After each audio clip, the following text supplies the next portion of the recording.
Our political insiders are back. John LeBoutelier, Pat Cadell, and Doug Schoen. What is the state of our union, Doug? It is not good, Harris. We have the lowest workforce participation in a generation. We have, I think it's 6.5, 7 million additional people in poverty since 2008. We have a dispirited public. We have multiple international crises where we are on the defensive and our enemies are on the advance. Bottom line, Harris, a dispirited, defeated American people who, frankly, have more good than most of the politicians in Washington on their side. I want to bring this off of Twitter. Susan O'Brien writes, "The insiders, please speak of what's good about America instead of denigrating those who love and cherish this nation." Hashtag Fox Report Weekend is why it got read. No, we're not denigrating America. We love it. We're speaking in love of America. We're denigrating the people who have failed America, who don't love America, don't put the country first. They put their ambition and their own political designs. You'd say both parties, wouldn't you? In both parties, an entire political elite that has failed this country and has produced a disaster waiting to happen. We are, as you said, on the precipice of a cataclysm in this country, and the people know it. And let me tell you what is good. If we had leaders as good as the American people, and the American people were in charge of their country, we wouldn't be in this state. That's the most important good thing. That's about the best thing we've ever heard on TV, what he just said. That you can't beat that. That's it.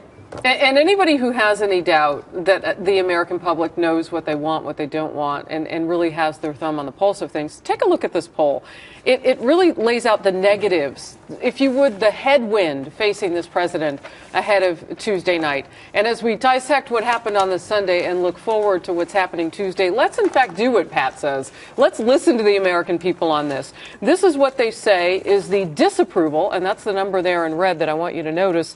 The job rating that they give this president on income inequality, which is something he says he wants to talk a lot about. Well, he's not scoring well already. The economy, 59% disapprove.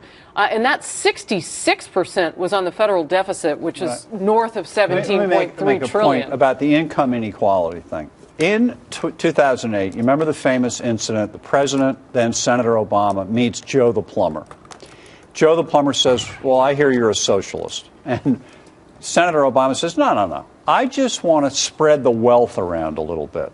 Isn't that the definition? Well, whether it is Maybe or not, what is happening, and it happens with liberals and with government all the time, they pick out a problem, income disparity, they address it, and guess what happens? They make it worse. They pick out health care. I want to solve the problem of people who are uninsured. And what ends up happening? More people are uninsured. They pick out poverty. They want to cure poverty. More people are living in poverty. Harris, in fairness, we have not gotten from the Republican leadership or the Republican base a set of pro-growth, free market approaches to the issue of growing the economy, creating jobs, and alleviating poverty. Because they're so into saying no and playing politics with President Obama that they don't put the country first. They put their political interests as they perceive it first. The State of the Union is two countries. The one in Washington and the political class, and now they all talk about their definition of the issues, and the rest of the country that looks at the country as you said, Harris, about what the numbers were like, and Doug, and John, what you were saying about income inequality, making things worse, which is exactly what they do.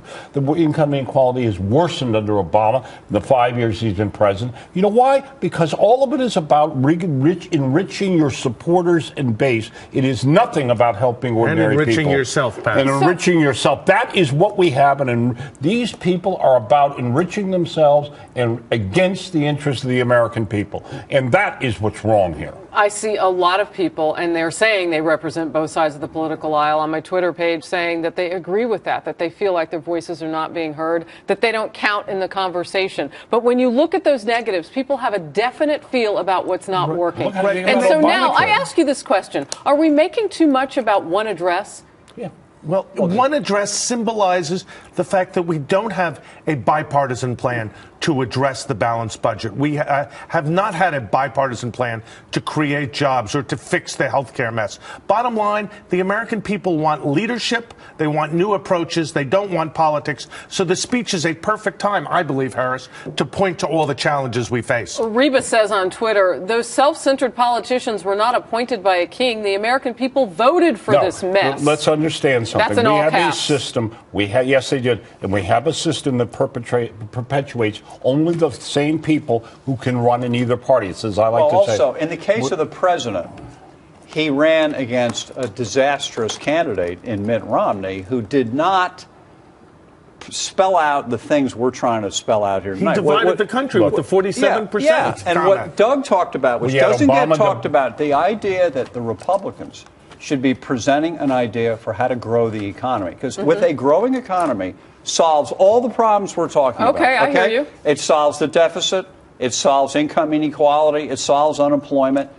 What we have is an administration that's against the private sector, who thinks the private sector is second rate, okay? And they think government and spending in the government will solve problems. Hold on one second, gentlemen, because we ran a little bit of John Fund, who was our guest from the National Review, talking earlier this weekend about the fact that the GOP is gearing up for the kind of fight that you're talking about for 2016, already looking beyond 2014, and looking at how Republicans will choose a candidate for the White House a little bit differently by shrinking the primary season and taking out those, 55,000 debates? I'm obviously exaggerating. Which we did with you, Harris. I know, we did some debates together. Doug, does that make a difference, and why? Well, the Republicans believe that if they shrink the primary calendar, it'll allow consensus behind a nominee.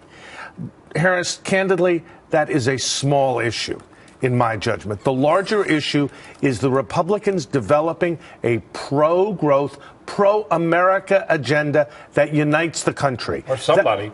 That's more But important. look, you have somebody. let me just say this. You have Mitt Romney doing his 47%. Do you know something I don't about a third party?